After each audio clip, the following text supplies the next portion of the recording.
What's up, everybody? Welcome to Podcast Now. I'm Alex, and in this video, I wanted to give a impressions video on Biomutant. So obviously, this is several days after the game is out. I do want to also say that they provided me a code for this game, but that honestly changes nothing about what I'm going to say because I do have several criticisms of this game. And I don't want to call this a review, I guess, final, opening statement. I don't want to call it a review because I haven't beaten it yet. I've only played around 7 hours at the time. At least I'm recording this. I do plan technically on playing it more, so by the time you guys see this video, it will be more time, but I've only played it for around 7 hours, but I do think I've experienced enough of the game and the mechanics and the fighting and the story and all the different stuff. I feel like I've experienced enough to at least say what I feel about it. Maybe not give a review score, right? I don't know if you should give review scores unless you beat the game, but I definitely think I can talk about the game, okay? So I'm going to do that in this video. As always, make sure if you guys haven't already, you guys are subscribed, bell icon, turn on, leave the video a like if you did actually like it. And final thing, follow me on Twitter. Podcast Now 15 is my Twitter handle. Link for that is always in the description below. And I want to hear from you guys in the comments too, because one thing I've noticed, going into the video here, one thing I've noticed about Biomutant is it definitely is all over the place. In fact, I honestly give them a lot of credit. The Twitter of them, even their publisher and developer, they've all tweeted out like, hey, review scores are literally all over the place. Play the game and decide for yourself. And I find that, that's actually really bold because you're kind of acknowledging head on that there are definitely people that don't like the game. And I think, playing it to experience it is probably the best way you can say it. Because here's the deal. So again, I've played, a good amount of it, and I like several parts of it. I'm actually impressed with several parts of it, but I'm really not happy with other parts of it. I think the biggest thing that stands out about the game, and it is a weakness, is boring. It's boring. In my opinion, it's boring. I do think, specifically with the history of your character and your parents, there's a really nice thing going on there. Okay, I really love it.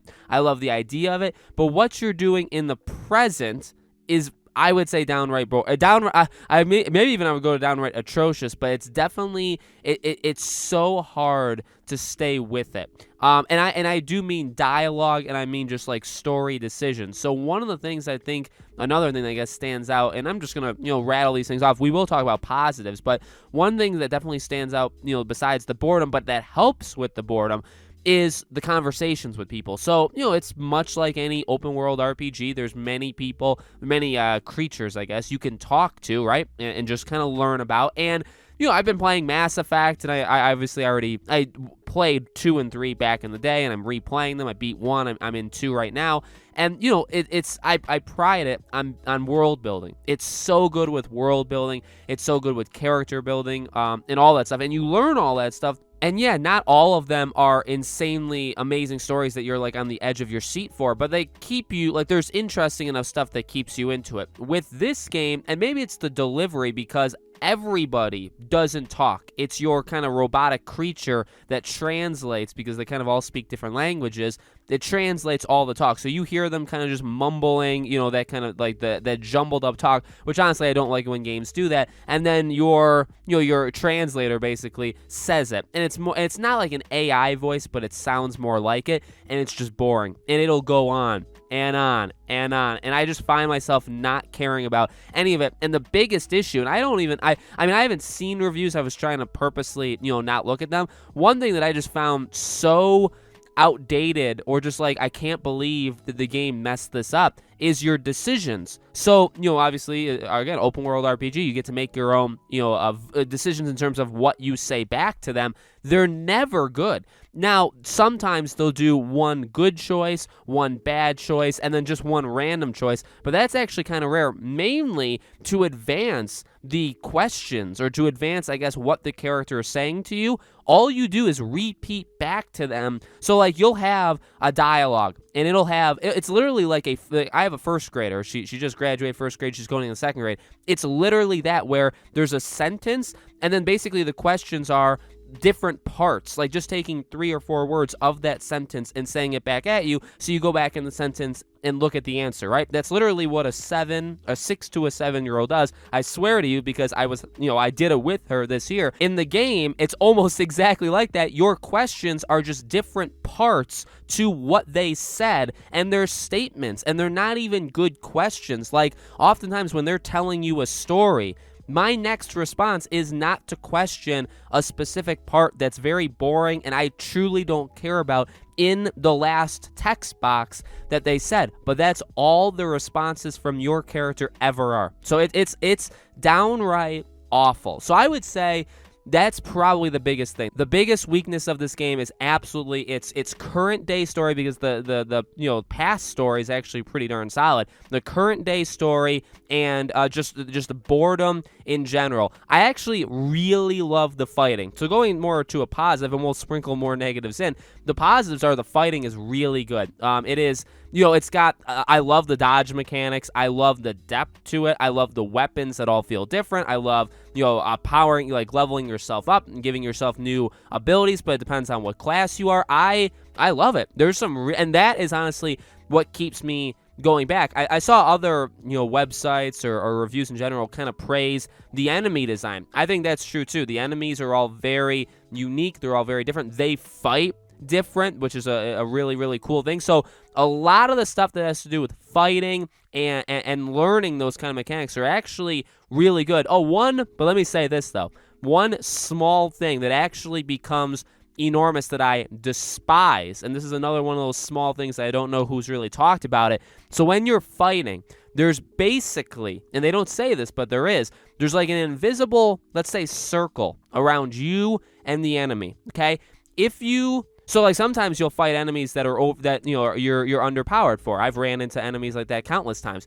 And what I'll try and do is I'll try and distance myself and shoot them with the guns, or I'll hide behind structures and so that I don't have to take a lot of damage. So I'll do that. But what I learned is that sometimes if you get outside of, I don't even know what you want to call it, the fighting area that those enemies are kind of assigned to. If you get out of that area and the enemies come with you, when they run back, which they'll run back, and by the way, I don't have any problem with that. I mean, other games have done that. They regain all of their health. So there's like mini bosses where their health is at the top of the screen and it shows the level. So they're like, they're sizable opponents in the game. You obviously have to take them seriously.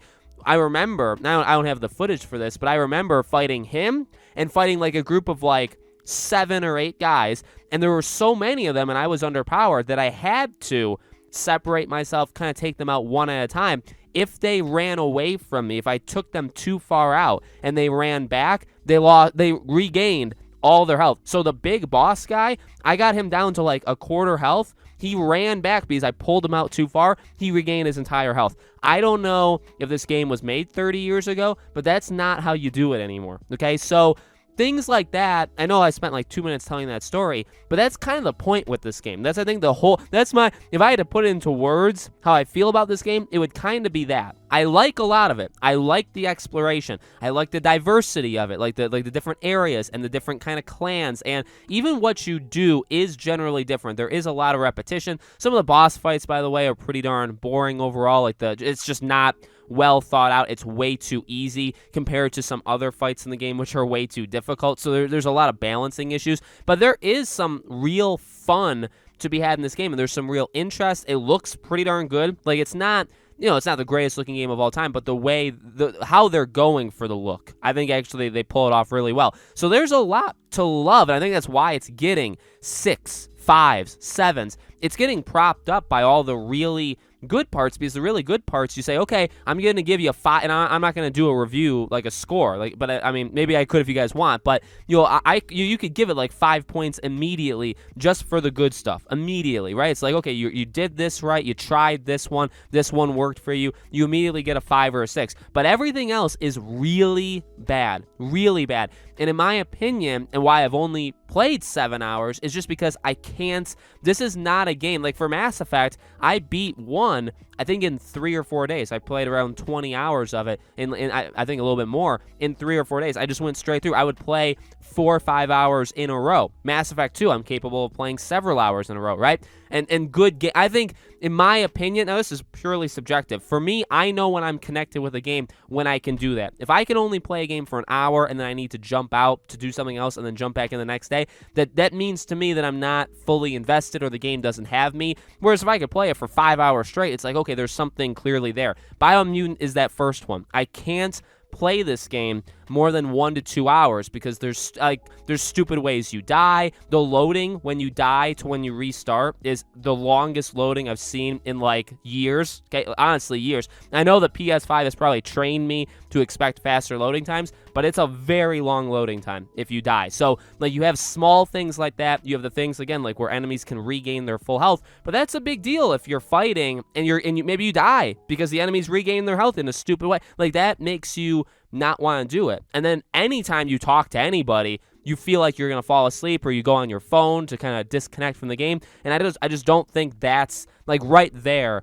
That's what kind of tells me this game is, I would say, more weak than strong. Not a game that I would probably not a game that I'm going to fully beat. Okay, because I just can't. Because every time I talk to somebody or I experience a story, it's just not interesting enough to keep me. So, you know, I think IGN said it, and I can't even believe I'm saying it. I think they said it best, or somebody, you know, in that kind of mold said it best, where it's like they have the foundation. I don't think it was IGN. Somebody said like they have the foundations, but like a lot of the other stuff is very messy and it doesn't really work. That's kind of it. There are definitely foundations of a good game. If there was ever like a second game, I think they could probably pull it together. But as it is now, I just feel like it's very boring. It's not even a little. It's very, very boring. And there's small issues throughout the game that brings it down, where if they weren't there, this would actually be a very, very good, granted more like indie, like a smaller-ish open world RPG, which there's nothing wrong with that. So let me know, guys, though. I want to hear from you because I know there's some people that really like this game, and I don't think, you know, even what I said, I think you can honestly look past that. So if you did like the game, I'd understand that. I'd also understand it if you hated the game. So let me know in the comments below, guys. What'd you think of it so far? Did you beat it? Have you played it yet? All that stuff. Make sure you guys are subscribed, bell icon turned on so you know all these videos go up. Twitter, if you guys want to follow me again over there, Podcast Now 15. Link for that, as well as all my other stuff, is in the description below. Thank you for watching, guys, and I hope to see you all on the next video.